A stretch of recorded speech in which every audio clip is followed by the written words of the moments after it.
एक बार एक पति पत्नी थे जिनके 7 बच्चे थे। पिता किसान था और खेती करता था, जबकि पत्नी घर में रहती थी और घर और बच्चों की देखभाल करती थी। एक बार बहुत जोर का अकाल पड़ा तो सब लोग भूख से मरने लगे। रात को बच्चे तो सो जाते, पर वे पति पत्नी बेचारे चिंता के मारे सो नहीं पाते। पिता कहता, प्रिय, अब तो जिंदगी दूभर हो गई है। अपने बच्चों को भूखा रहते देखकर मेरा तो दिल रोता है। उसकी पत्नी जवाब देती है, यह तो तुम ठीक कह रहे हो, पर करें तो क्या करें। एक दिन पति बोला, कल जब मैं लकड़ी काटने जंगल जाऊंगा तो मैं उनको अपने साथ ले जाऊंगा और उनको वहीं छोड़ आऊंगा। उनको तिल तिल करके मरते देखने की बजाय तो अच्छा है कि मैं उन सबको एक साथ खो दूं। थोड़ा धीरे बोलो, कहीं वे हमारी बातें ना सुन ले। ओह, तब उनकी चिंता ना करो, वो तो बहुत गहरे नींद सोए हुए हैं। पर उनमें से उनका सबसे छोटा बेटा, जो कि थोड़ा कुबड़ा था और जिसको वे सब कुब्बू कहकर पुकारते थे, वह यह सब कुछ सुन रहा था। सुबह को जब वे सब सोकर उठे तो उनकी मां ने उनको बुलाया और उनको तैयार करके आंखों में आंसू भरकर प्यार करके बोली, अच्छा बच्चों, जाओ, आज तुम लोग अपने पिता के साथ काम पर जा रहे हो। और वे सब अपने पिता के साथ चल दिए। रास्ते में कुब्बू ने बहुत सारे सफेद पत्थर उठा लिए और उनको अपनी जेब में रख लिया। जब वे सड़क छोड़कर जंगल में घुसे तो अपने पिता की बात को ध्यान में रखते हुए कुब्बू ने हर कदम पर एक एक पत्थर नीचे डालना शुरू कर दिया, ताकि उसको घर वापस आने का रास्ता याद रह सके कि वे लोग किस रास्ते से जंगल आए थे। जब वे बीच जंगल पहुंच गए तो उनके पिता ने बच्चों से कहा कि वे वहीं खेलें और वह अभी आता है। पर वहां से जाने के बाद वह जंगल नहीं लौटा। रात हो आई। जब बच्चों ने अपने पिता को नहीं देखा तो वे रोने लगे और चिल्लाने लगे। कुब्बू ने उनको ढांढस बंधाया, तुम लोग रोते क्यों हो? मैं तुम लोगों को घर ले जाऊंगा, तुम बिल्कुल चिंता मत करो। अच्छा अच्छा, पर अब हम क्या करें? वह बोला, अभी तुम लोग ऐसा करो कि तुम लोग मेरे साथ चलो, मैं तुमको घर ले चलता हूं।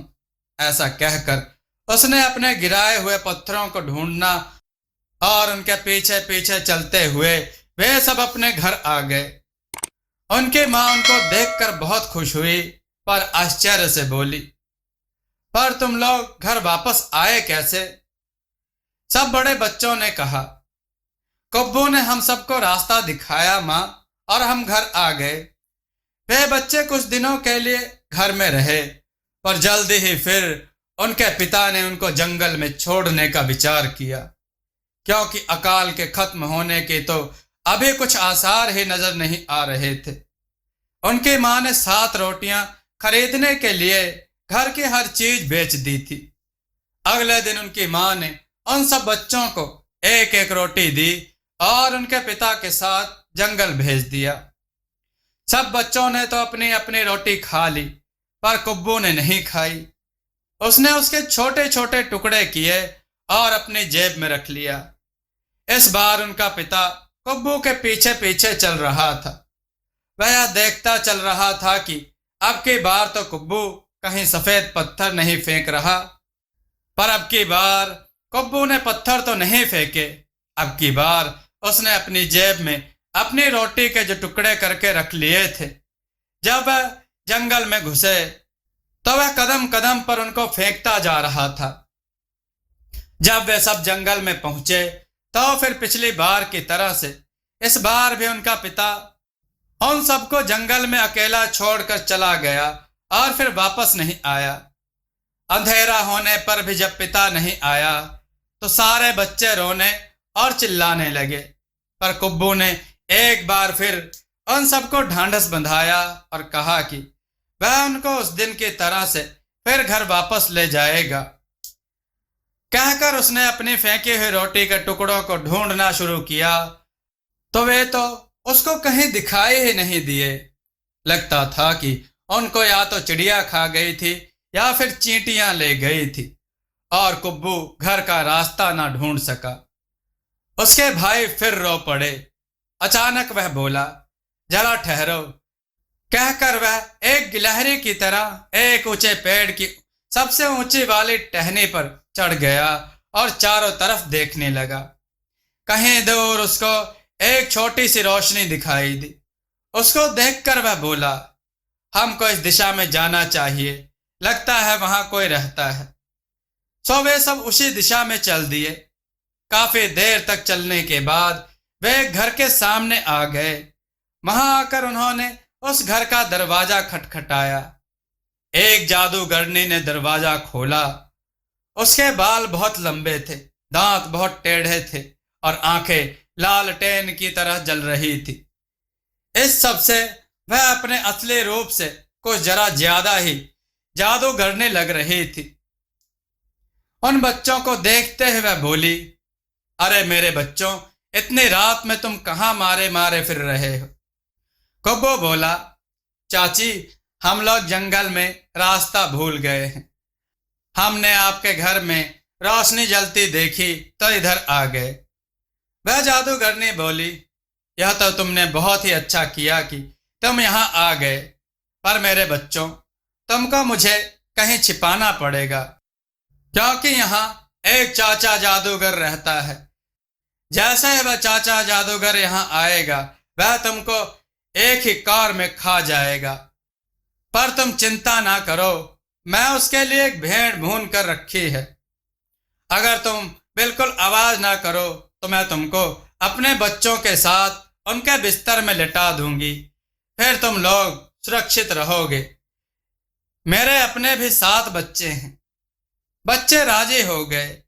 कुछ देर में ही चाचा जादूगर घर आया तो वह चारों तरफ सूंघ कर बोला, मुझे तो आज आदमी के मांस की खुशबू आ रही है।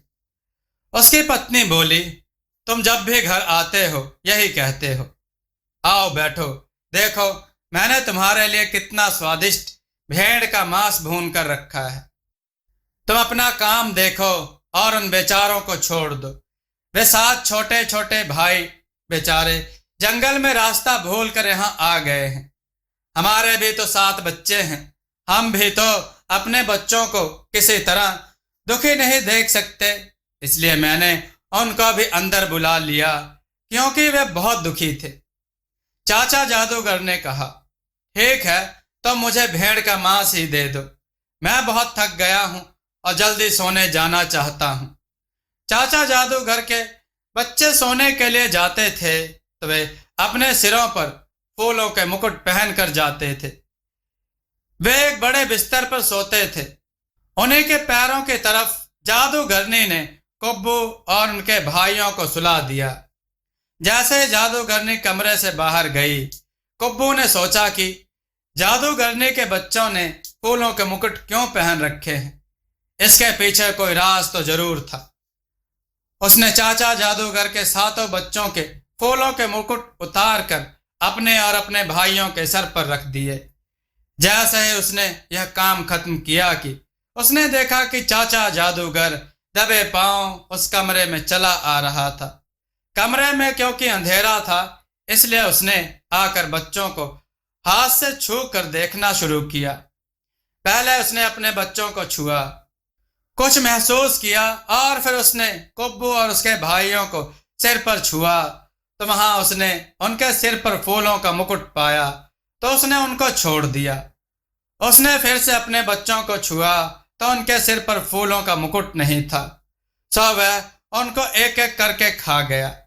यह सब देखकर कुब्बू तो पत्ते की तरह कांप गया।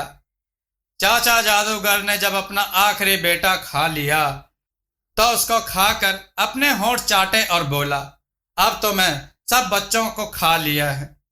अब मेरी पत्नी जो चाहे कह सकती है। और यह कहकर वह वहां से चला गया। कुब्बू ने अपने भाइयों को तुरंत उठाया और बोला, हमको यहां से बाहर निकलना है, तुरंत वे सब तुरंत ही उठ गए। उठकर उन्होंने खिड़की खोली और सब बच्चे उसमें से बाहर कूद गए। जंगल में भागते भागते वे एक गुफा के पास आ गए थे। वे सब भागते भागते थक गए थे, सो वे वहीं उस गुफा में छिप गए। अगली सुबह जब जादूगरनी उठी तो उसको ना तो अपने बच्चे दिखाई दिए और ना ही आए हुए सातों भाई दिखाई दिए, पर बिस्तर पर पड़े हुए निशानों से वह जान गई कि क्या हुआ होगा। वह अपने बाल खींचती हुई और रोती हुई जादूगर की तरफ भागी। ओ कातिल और राक्षस, जरा आकर तो देख, तूने क्या किया। अब जादूगर की पत्नी ने जादूगर को यह बताया कि उसने क्या किया। तो यह सुनकर तो जादूगर चौंक कर दौड़ा। क्या क्या हमारे बच्चे फूलों के मुकुट नहीं पहने हुए थे? ऐसा कैसे हुआ? तुम जल्दी से मेरे वे जादू वाले जूते दो जो 100 मील घंटे की रफ्तार से भागते हैं। मैं उन बदमाशों को जाकर अभी पकड़ता हूं। मैं उनको कच्चा ही चबा जाऊंगा। कहकर उसने अपने वे तेज भागने वाले जूते पहने और उन बच्चों को ढूंढने के लिए चल दिया। उसने सारी धरती छान मारी, पर उसको बच्चे नहीं मिले, क्योंकि वे तो गुफा में छिपे हुए थे। ढूंढते ढूंढते आखिर वह थक कर जमीन पर बैठ गया। इत्तेफाक से वह उसी गुफा के पास आ बैठा था जहां बच्चे छिपे हुए थे। कुब्बू ने, जो हमेशा खाना ढूंढने में लगा रहता था, उसको वहीं लेटे हुए देख लिया तो अपने भाइयों को बुलाया और उनसे कहा, देखो यह राक्षस यहाँ लेटा हुआ है, जल्दी से तुम सब लोग मिलकर इसको मार दो। तो सबने अपनी अपनी रोटी काटने वाली चाकू निकाले और उससे उसको मारना शुरू कर दिया और तब तक मारते रहे जब तक कि उसका सारा शरीर छलनी नहीं हो गया। जब उनको यह यकीन हो गया कि वह मर गया है तो उन्होंने उसके जूते निकाल लिए और वे सब उन जूतों में चढ़ गए। जूते जादू के थे तो सब बच्चे उसके अंदर आ गए। वे जूते उन सब को लेकर भाग चले। तुरंत ही वे सातों भाई जादूगरनी के पास पहुंचे और उससे कहा, चाचा जादूगर डाकुओं के चुंगल में फंस गए हैं। उन्होंने हमसे कहलवाया है कि अगर आपने उन डाकुओं को चाचा जादूगर का सारा पैसा नहीं दिया तो वे चाचा जादूगर को मार देंगे। आपको इसका विश्वास आ जाए, इसीलिए उन्होंने हमको अपने ये जूते दे दिए हैं। जादूगरनी ने अपने बच्चे तो पहले ही खो दिए थे, अब वह अपना पति खोना नहीं चाहती थी। तो यह सुनकर उसने तुरंत ही उस जादूगर का सारा पैसा, हीरे सोना उन बच्चों को दे दिया और बोली, यह लो बेटा उसका सारा पैसा और जाकर उसको छुड़ा लो। बच्चों ने वह सारा पैसा उठाया और वे जूते पहनकर एक कदम में ही अपने घर पहुंच गए। इस पैसे को पाकर वे अब अमीर हो गए थे। कुब्बू उन जूतों को पहनकर इधर उधर सामान लाने ले जाने वाला बन गया, जिससे उसकी बहुत कमाई होने लग गई। इस तरह से उस छोटे से कुब्बू ने, यानी कुबड़े बेटे ने, अपनी अक्लमंदी और हिम्मत से अपने सारे परिवार को अमीर बना दिया। दोस्तों, आपको यह कथा कैसी लगी? अपने विचार और सुझाव कमेंट में जरूर दें। हमारी कथाओं को लाइक करें, हमारे चैनल को सब्सक्राइब करना न भूलें। हमारी कथाओं को शेयर जरूर करें, जिससे लोगों को अच्छा ज्ञान प्राप्त हो। जय श्री राम भक्तों।